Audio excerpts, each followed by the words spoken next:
Uma boa tarde a todos. Nós queremos agradecer a presença de todos os nossos irmãos aqui na nossa casa, no salão, também aqueles que à distância acompanham pela internet as atividades aqui da casa presencialmente agora, ou que oportunamente venham a acessar as palestras que ficam gravadas no banco de palestras. A oração é um tema muito próximo do nosso cotidiano, muito falado. Nós certamente já lemos muita coisa sobre oração, já recorremos à oração diversas vezes, em especial nos momentos em que a gente encontra alguma dificuldade. Ainda são poucos aqueles que têm como uma rotina ou como um valor a oração diária, e em especial a oração também nos momentos em que está tudo bem, que a pessoa está bem, que o seu trabalho, que a sua saúde, que a sua família, que estão todos tranquilos. Tá? Então, nesse sentido, a gente verifica que ao longo do tempo se convencionou entender a oração como um recurso psíquico, tá? Normalmente que a gente usa diante de uma necessidade, para rogar os benefícios da divindade, transformando então às vezes esse recurso quase que como para solucionar um problema imediato, quase como uma forma de um instrumento de eu ambicionar conseguir uma situação melhor, às vezes distante do seu alto significado psicológico. De repente tem alguém doente na família, nesse instante então eu me lembro da oração e aí eu peço, meu Deus, ampara, ajuda, faça com que fique melhor. Eu estou enfrentando uma dificuldade, naquele momento apenas eu uso a oração. Ela também, a oração, nós entendemos e os Espíritos nos dizem que orar é nos aproximarmos de Deus, é nós procurarmos entendê-lo. E basicamente entender a Deus é entender as leis que regem o nosso dia a dia, a nossa conduta, a nossa vida como almas temporariamente encarnadas num corpo, vivendo em sociedade e desfrutando de algumas oportunidades, de alguns talentos e enfrentando alguns desafios, algumas provas que visam tão somente fazer com que a gente use os nossos recursos latentes, as nossas potencialidades internas e possa fazer mais e fazer melhor.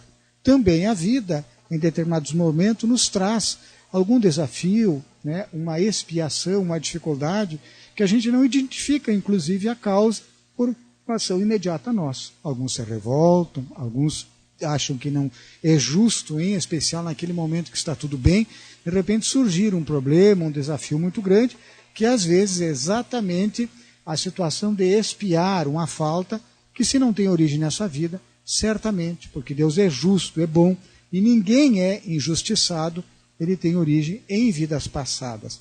Às vezes a gente não lembrando exatamente de como nós fizemos ou nos comprometemos diante daquela situação. Esta dificuldade de lembrança é exatamente para não agravar mais a nossa situação, não nos comprometer. Porque normalmente no processo expiatório a gente está vinculado, está envolvido com algumas pessoas que temos ou créditos ou débitos em relação a eles, e que o véu do esquecimento facilita a convivência, permite, pelo menos, manterem, de alguma forma, a harmonia, a tolerância, um elo de proximidade que permite, então, a solução. Mas o que se entende por orar? A oração, efetivamente, pode mudar o curso de algum acontecimento? Como nós devemos fazer uma oração? Tá? E o que a oração pode fazer por nós? São algumas perguntas que a gente colocou para embasar a nossa reflexão sobre a psicologia da oração e que a gente gostaria que cada um encontrasse uma resposta, encontrasse informações que lhe ajudassem, então, a entender essas argumentações, essas perguntas. O que é oração? Então, a oração, basicamente, é um contato com o nosso Criador.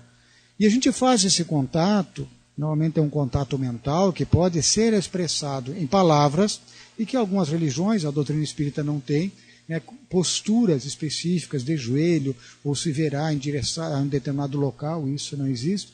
mas é um momento de recolhimento interno, recolhimento íntimo, de silêncio exterior para que a nossa mente possa falar e escutar principalmente. Tá? E a gente busca, então, forças para uma transformação do nosso teor vibratório. Eu estou angustiado, eu quero a calma, a serenidade, a fé. Eu estou aflito, tá? Eu quero a lógica de pensamento para mim poder saber agir. Porque diante de uma aflição, às vezes a gente acaba fazendo opções que não são as melhores. A pessoa agitada, às vezes, complica tudo mais. Tá? E aí vai por diante. Né? Então, nos diz o Emmanuel, no livro Pensamento e Vida, que a oração é o divino movimento do espelho de nossa alma no rumo da esfera superior para refletir-lhe a sua grandeza. Tá? Então, significa que a qualidade da nossa oração, ela vai refletir a soma das nossas atitudes ante a vida. Tá? Não basta, como disse Jesus, a gente dizer Senhor, Senhor. Né? Porque não é esse que vai encontrar a paz interior, que vai entrar no reino dos céus, que vai entrar em sintonia com o Criador. Jesus diz que aquele que faz a vontade do Pai, quer dizer, quando nós entendemos as leis de Deus e tentamos agir conforme elas, nós vamos encontrar, então, essa transformação interna que a gente gostaria. Então, a oração, no momento que eu faço esse silêncio e que busco conhecer e me aproximar de Deus, ela vai proporcionar o quê? Uma renovação dos nossos pensamentos e, por consequência, se tivermos a determinação, a vontade, a persistência, nós vamos mudar as nossas ações e podemos mudar a nossa vida. Fazendo, então, que a gente possa criar hábitos saudáveis, mudando uma atitude inadequada por uma atitude melhor. Né? Aqui na casa nós estamos desenvolvendo um projeto que se chama Educação dos Sentimentos, e a proposta para essa semana diante da própria semana do meio ambiente, é que nós cuidemos, além do meio ambiente externo, das ações que a gente pode fazer para cuidar do nosso planeta, a gente cuidar aquilo que os espíritos também chamam a nossa atenção, que é a poluição mental. Que a gente substitua um pensamento negativo, né, pelo pensamento de ressentimento, de ódio, de vingança, de inveja, de maledicência, de raiva, de impaciência, de inquietude interna, por um pensamento de serenidade, de confiança, de fé, por um bom pensamento, porque isso muda a psicosfera ao nosso redor. E assim como a psicosfera do tempo, antes de uma tempestade, fica densa, carregada, amedrontador para muitos, quando o céu fica escuro, com trovoadas, com vento mais forte, a gente busca um local de segurança para não ser atingido pela força da natureza. Nós podemos criar também uma tempestade, né, energética ao nosso redor pelo teor de pensamentos de baixo padrão vibratório. E isso vai fazendo que a gente seja atingido pelos próprios raios vibratórios dos pensamentos malsãos. Pelo contrário, se nós criamos uma atmosfera agradável, como o dia de hoje, né, sol, clima agradável, tranquilo, sereno, que propicia a gente trabalhar, estudar, a gente viver, e viver com abundância, como disse Jesus, nós teremos então uma psicosfera boa, e essa psicosfera vai interagir, levando também esta presença vibratória no ambiente onde a gente se encontra, no trabalho, na família, na sociedade como um todo. Tá? Então a oração, ele é um precioso recurso que nos possibilita a aquisição da autoconsciência, de eu entender realmente quem que eu sou e como eu estou posicionado no mundo naquele momento. Nos levam à reflexão, nos leva ao exame dos valores emocionais e espirituais que dizem respeito à criatura humana, é o que nos diz Joana de Ângelo. E complementa o Espírito Emmanuel, dizendo que a oração é uma concentração natural que nós devemos buscar antes de qualquer edificação no caminho humano. Então, quando eu vou me preparar para uma atividade importante, eu vou ter uma conversa, um diálogo com alguém que é desafiador, que vamos enfrentar para tentar resolver alguma pendência, antes do meu trabalho, antes de alguma atividade que seja enobrecedora, e normalmente todas elas são, eu vou fazer uma viagem, eu vou sair na rua, eu vou participar de qualquer momento, eu faço um momento de concentração e busco essa sintonia superior para maximizar a ação do alto. Tá? Então, todo aquele, continua o Chico, agora dessa vez pelo Espírito Humberto de Campos, no livro Boa Nova, na página 27, ele diz que todo aquele que trabalha pelo bem, com as suas mãos e com o seu pensamento, esse é o filho que aprendeu a orar. A gente vai ver. Então, o trabalho no bem O trabalho edificante também é uma oração, porque eu estou usando os meus talentos de uma forma produtiva, de certa forma, executando as leis de Deus, fazendo a vontade de Deus. Lei de trabalho, lei de sociedade, lei de conservação, lei de amor, lei de justiça, de amor e de caridade. Então, aprender a orar na exaltação ou na rogativa, porque em todas as circunstâncias ele será fiel a Deus, consciente de que a vontade do Pai é mais justa e sábia do que a sua própria. Às vezes eu quero uma coisa, mas por que não acontece o que eu gostaria? E de repente aquela situação que está acontecendo comigo é necessária para algum tipo de aprendizado. Eu tenho que me situar e me resignar, mas não é simplesmente eu dizer, é assim, tem que ser assim. Mas eu usar os recursos adequados para contornar, para solucionar ou para aprender, para trabalhar, inclusive, com as dificuldades, com as limitações, com os desafios daquele momento. Tá?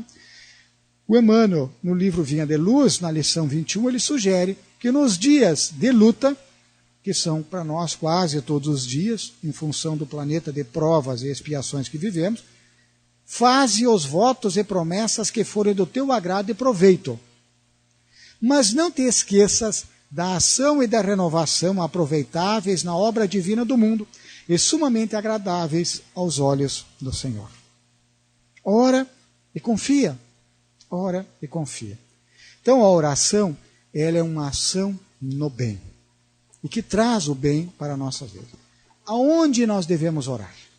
Tem algum local específico que a doutrina espírita sugere? Né? Mateus, capítulo 5, versículos 5 e 6, ele já nos disse o seguinte, remetendo a Jesus. Tu, porém, quando orares, entra em teu quarto e fechada a porta, ora a teu Pai que está em secreto. Então, Deus está dentro de nós. Nós temos uma ligação direta com o nosso Criador. Lucas confirma isso, dizendo no capítulo 17, no versículo 21, que o reino de Deus está dentro de nós. Que nós queremos encontrar Deus, Deus está na nossa alma. A gente pode visualizar a ação de Deus na natureza, nos pássaros, nas flores, né? Na beleza do mundo, numa criança, a gente vê na vida, mas não podemos esquecer que nós somos uma parte, e muito perfeita, nós somos, de certa forma, entre aspas, um milagre da vida. E nós temos Deus, de certa forma, obrando e dentro de nós. Então, quando nós silenciamos e entramos no nosso secreto, nos nossos pensamentos, e por isso essa atitude de recolhimento, nós vamos perceber Deus presente conosco. Como é que a gente deve orar? Como? Tá? Joana de Ângeles também nos sugere que não é necessário a gente relacionar os nossos sofrimentos. Pai, tu sabe que eu estou passando por isso, aquilo, tal. Não é necessidade a gente fazer isso. A Joana recomenda isso.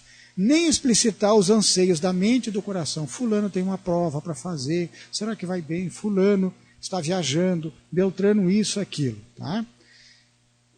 Nem explicitar os anseios da mente e do coração, porque o Senhor conhece a todos os seus filhos, que são os autores dos seus próprios destinos e ocorrências, mediante o comportamento das multifárias, das várias experiências de evolução. Então Deus sabe o que nos angustia. Deus, tu sabe o que eu estou passando, sabe das minhas necessidades. Não há necessário. Isso significa que seja proibido, que não possa fazer. Se a pessoa preferir, pode. O que Joana de Ângeles está dizendo é que Deus sabe. De repente a pessoa faz, aí esquece. Mas eu esqueci de orar para fulano lá, que tem tanto problema que aquele lá, eu esqueci. Será que Deus não sabe? Ele sabe sim. Tá? Então, a oração, e esse objetivo, a gente deve desenvolver esse Cristo interno, é a presença de Deus para que a gente possa olhar a vida e sentir a vida como Cristo nolo experienciou. Através da oração nós vamos fazer uma higienização da mente. A gente sabe que a higiene é tirar as sujidades e deixar o ambiente mais agradável, o ambiente mais limpo, eliminando vírus, bactérias e qualquer outro tipo de praga ou sujidades. Tá? E lógico que a oração deve ser feita em qualquer momento. Né? A gente pode orar em louvor a Deus. A gente pode e deve orar em agradecimento a algo que você recebeu, que você conquistou e que a gente verifica e sabe que certamente é uma dádiva divina e reconhece isso. E a gente pode orar sim também para pedir nos momentos de dificuldades, né? Podemos. Tá? Então a oração, ela nos leva a uma iniciativa de ação. No momento que eu faço uma oração, normalmente eu me comprometo com alguma coisa. Tá? E esse é um compromisso interno, não preciso necessariamente eu me comprometer com promessas externas, mas sobretudo com mudança comportamental. Tá? Então as leis de Deus, é importante que a gente saiba, não se alteram somente porque alguém pediu. Que isso, a gente pede que fulano pare de sofrer. Mas às vezes a gente está enxergando de uma forma muito limitada. Porque o sofrimento para aquela criatura, naquele momento que para nós parece desmesurado, e às vezes até injusto, não sabe por quê, que fulano tão bom, tão isso aqui, está passando por aquela situação, tem uma necessidade. A gente deve orar pedindo que Deus ampare a situação no seu momento de luta, de provação, de enfermidade, de dificuldade, para que ele tenha força para resistir e ter os benefícios daquele aprendizado, daquela luta que ele está enfrentando. Tá? Então, aprender, nós devemos com a oração saber aprender a pedir. Tá? Pedir o quê? Que você faça a vontade de Deus. E esperar o tempo certo da resposta. Porque às vezes alguém ora e diz, Deus não escutou as minhas preces. Deus escutou. Talvez a situação não se agravou. Talvez está começando a tomar um rumo que vai demorar um pouco para ter uma solução. Às vezes não é a solução que nós, no ditado popular, estamos enxergando, como a gente diz assim, que Deus escreve certo por linhas tortas. Mas, na verdade, Deus escreve certos por linhas certas dentro das leis de Deus, da lei de causa e efeito. Nós, é que com a nossa visão limitada e distorcida, achamos que aquele caminho é tortuoso, é um caminho reto, é o caminho necessário para aquela criatura. Nós devemos pedir, sim, mas se a gente não perseverar numa ação, né, de fazer a nossa parte, a gente esperar por algum tipo de milagre. É muito conhecida aquela história de um determinado monge que com seus discípulos seguia pela estrada, numa viagem de ensinamento prático do mundo para os monges. E passaram por uma determinada estrada onde tinha chovido e tinha se formado vários atoleiros e tinha uma carroça atolada e um senhor ao redor da carroça, de joelhos no barro, fazia uma oração pedindo para que Deus desatolasse a carroça dele. Eles observaram a cena e seguiram adiante.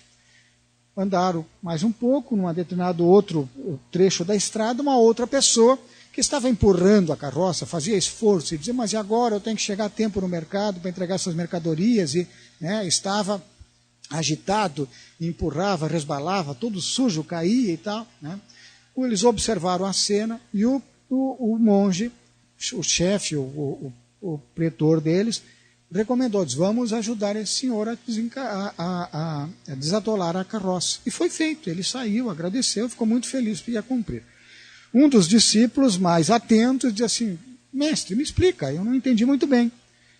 Esse homem que não estava preocupado com as coisas do mundo, ele que tinha que cumprir o horário para atender seu negócio, ele não fazia prece, nada, nem sei se era religioso, nós ajudamos. E o outro lá que estava orando a Deus, nós não ajudamos, por que esse peso e medida diferente? Mas não, acontece que esse estava fazendo a parte dele, o outro queria apenas um milagre. Se ele tivesse em prece, mas tivesse dado sinais ou já tivesse esgotado seus esforços tentando desatolar, seria diferente, mas ele estava simplesmente pedindo que Deus solucionasse uma situação dessa, né? E isso seria um milagre. Então, às vezes, a gente ora e quer que aconteça um milagre. Tá? Deus não faz milagres. Por quê? Porque ele não derroga as suas próprias leis. Então, mas se não há uma mudança no curso dos acontecimentos, por que orar então? Qual é o objetivo da gente orar se, na verdade, as coisas vão seguir o seu curso? Se a gente não pode alterar o curso conforme as leis de Deus, né? É fundamental, quando a gente faz uma prece, nós mudamos alguma coisa. Nós mudamos principalmente a nós mesmos. A nossa energia pode envolver aquele pelo qual nós oramos e ajudá-los, incentivar a criar uma psicosfera como um dia melhor, mais agradável para o trabalho, para o estudo, para o passeio, do que aquele dia fechado, difícil, que a gente não quer sair de casa. Cria condições favoráveis. Agora a decisão ainda depende de cada um. Eu vou sair, eu vou passear, eu vou trabalhar, ou vou ficar simplesmente sem fazer nada, apenas me lamentando e me queixando e esperando que Deus mude o problema que me atinge. Não, eu tenho que, como diz o ditado popular, ir à luta, fazer a minha parte. É o que se chama de resignação ativa. Eu não me revolto com a dor ou o sofrimento, mas faço de tudo para mudá-la, para superar, para não sofrer mais. Porque nós reencarnamos não para sofrer. Estamos no mundo de expiações e provas, mas não necessariamente tenhamos que sofrer. Nós temos que aprender. E há diversas formas de aprendizado. A gente só sofre quando nós destoamos da lei de Deus e teimamos em não aceitar o aprendizado de Deus, que às vezes vem de uma forma um pouco difícil, né? Aquele que ora com fervor e confiança se faz mais forte contra as tentações do mal, que é a resposta à questão 660 do Livro dos Espíritos. Então ele adquire o quê? Mais coragem, mais paciência e mais resignação.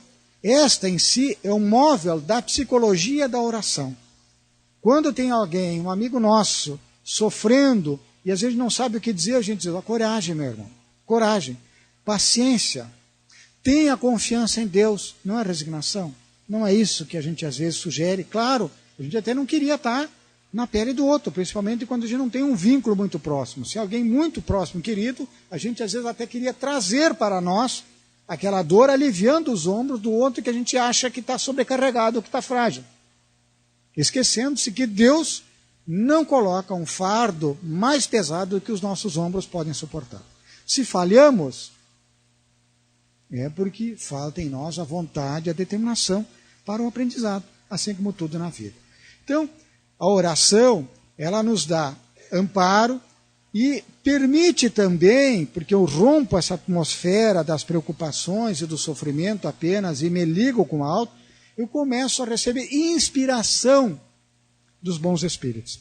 E a inspiração vem na forma de intuição, vem na forma de, às vezes, até um encaminhamento de uma solução dos problemas, ou de um entendimento do problema para que a resignação e a coragem, a paciência se façam. Então, a prece fervorosa, ela favorece, né, a consecução dos objetivos almejados, com certeza. Né? Lembramos-nos que esta, como disse Jesus, é a fé que transporta montanhas. Mas Jesus também nos disse, ajuda-te, faz a tua parte, que o céu te ajudará. Então ore, trabalhe e aguarde com confiança. Né? Mateus, capítulo 8, versículo 7, relata esta referência de Jesus. Pedi e dar-se-vos-á, buscai e achareis, batei e abrir-se-vos-á. Tá? Não são as leis de Deus que mudam. Quem que muda? Somos nós. Eu tenho que pedir, eu tenho que buscar, eu tenho que bater, eu tenho que fazer um esforço. Né? Então, somos nós que mudamos. E a oração, ela vai nos dar, então, este hábito constante que vai permitir que a gente possa ir aos poucos melhorando. Em Jeremias, capítulo 17, versículo 7 e 8, tem uma frase muito interessante. E o hábito constante da oração, ele nos torna como a árvore plantada junto às águas, próximo de um riacho. O que a árvore faz? Ela estende as suas raízes para encontrar o veio da água do rio. E aí ela não vai mais recear a árvore, nem o calor, nem as suas secas, pois as suas folhas vão ficar sempre verdes e ela vai continuar a sua produção. No ano de seca, ela não se afadiga, né? E ela não deixa de dar fruto, porque ela tem uma raiz que se liga na fonte inexaurível. Assim é a oração. Quando a gente tem o hábito da oração, nós estendemos a nossa ligação ao nosso Criador e nos momentos de seca, de tempestade, de dificuldade, nós estaremos melhor. Por quê? Porque nós estamos orando e vigiando todo o tempo, como é recomendado em Mateus 26, 41. E isso nos leva ao quê? A prece nos leva a que a gente tenha uma atitude no bem. Né? O Salmo 40, capítulo 40, versículo 8, diz assim, Deleito-me em fazer a tua vontade, ó Deus meu. Sim, a tua lei está dentro do meu coração. Tá? Com isso, a gente consegue eliminar o estresse, né? Exatamente o tema excelente da Revista Internacional de Espiritismo desse mês. Estresse, o mal que contamina. E contamina. Se a gente não tiver cuidado, tu chega num ambiente estressante e logo estamos estressados. Tu convive com alguém estressado, ali um pouco você está no mesmo pique, está estressado e está doente. Né? Doente do corpo, doente da mente, doente da alma, o que é mais grave. Tá? Então, se nós estivermos conectados com a fonte, tá? O que vai acontecer? Nós estaremos melhor. Lembramos, tá? Que a oração não é a simples repetição de palavras. E Mateus, no capítulo 6, versículo 7, já nos recomenda isso. E orando, não useis de vãs repetições como os gentios, que presumem que por falar muito serão ouvidos. Tá? A prece, nós reconhecemos e sabemos disso pela resposta à questão 658, é sempre agradável a Deus, quando ditada pelo coração, porque a intenção é tudo para Ele. As palavras não significam, às vezes, exatamente o que a gente está dizendo, se tu não está conectado com aquela palavra, se tu está repetindo uma forma. Às vezes, tu não precisa dizer alguma coisa. Né? Há uma história que o Momento Espírita traz, né, de um determinado senhor que todo dia entrava num templo religioso, sentava, né, olhava para o altar, dava um sorriso e dizia: oi, senhor, eu sou o Zé, eu vim te ver. E saía. Tá? E narra, prossegue a história e narra depois aquela condição que ele desencarna e estava numa condição muito boa, porque ele estava conectado com a fonte e aquilo que ele dizia: oi, senhor, eu sou o Zé. Tu sabe quem eu sou, tu sabe meus problemas, tu sabe minhas necessidades. E eu confio em ti, tanto que você é importante, que eu vim te ver aqui. E dizia isso. E era uma prece, tá? Muito importante. Então Jesus recomenda a orar e a pedir sempre, tá?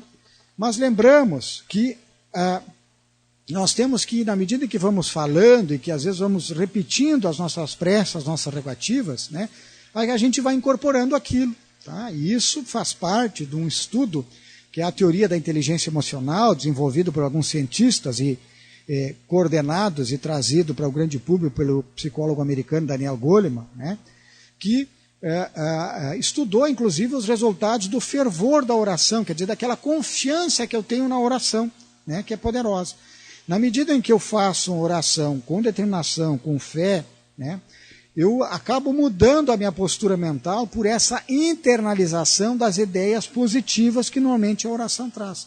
E que são, às vezes, repetidas, né, essa mesma prece, essa mesma intenção, com uma regularidade, e isso leva a esse chamado fervor, essa confiança que a pessoa se mantém pedindo e agradecendo. Né?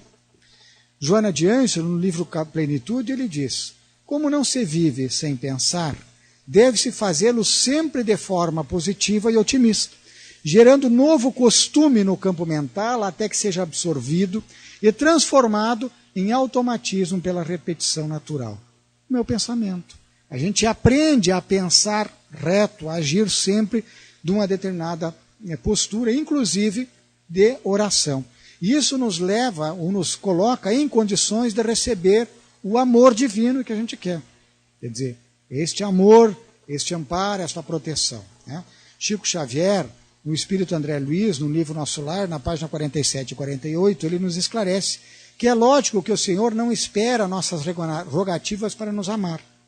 Mesmo aquele que se esqueceu de amar, de orar, ou que muito raramente ora, ele não foi esquecido. No entanto, é indispensável nos colocarmos em determinada posição receptiva a fim de compreender-lhe a infinita bondade. Né? Então, a prece vai certamente nos aproximar. Lembrando também, diante das aflições, que não há um castigo nem perdões na lei de Deus. Tudo é o livre exercício do livre-arbítrio. Né? Semeadura livre, mas colheita obrigatória.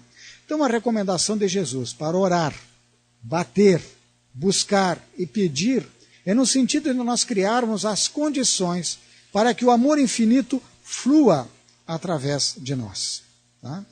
Então, nessa situação, nós, usando a oração habitual, positiva e sincera, nós vamos paulatinamente proporcionando-nos o nosso alinhamento espiritual, mental, à grande lei. As leis divinas, elas não vão mudar com a oração. Nós é que vamos mudar e aprender a fazer a vontade do Pai. Então é esse o pedinte, é o que está orando, que pela sua perseverança nos bons hábitos, pela sua modificação interna, gradativa, constante, que deve acontecer, ele desobstrui, então, esse canal de comunicação com o Criador e ele torna-se, então, capaz de receber o seu amor, as suas bênçãos, né?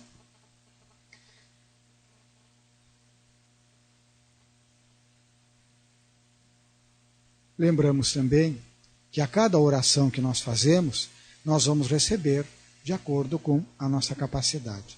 Mateus, no capítulo 16, no versículo 27, nos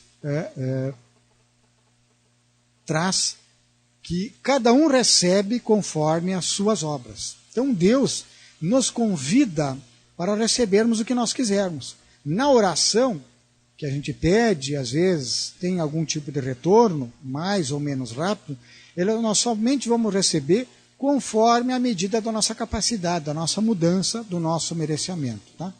Então, nós encontramos também em Lucas capítulo 6, versículo 38, dai e ser-vos-á dado, boa medida, recalcada e transbordando-vos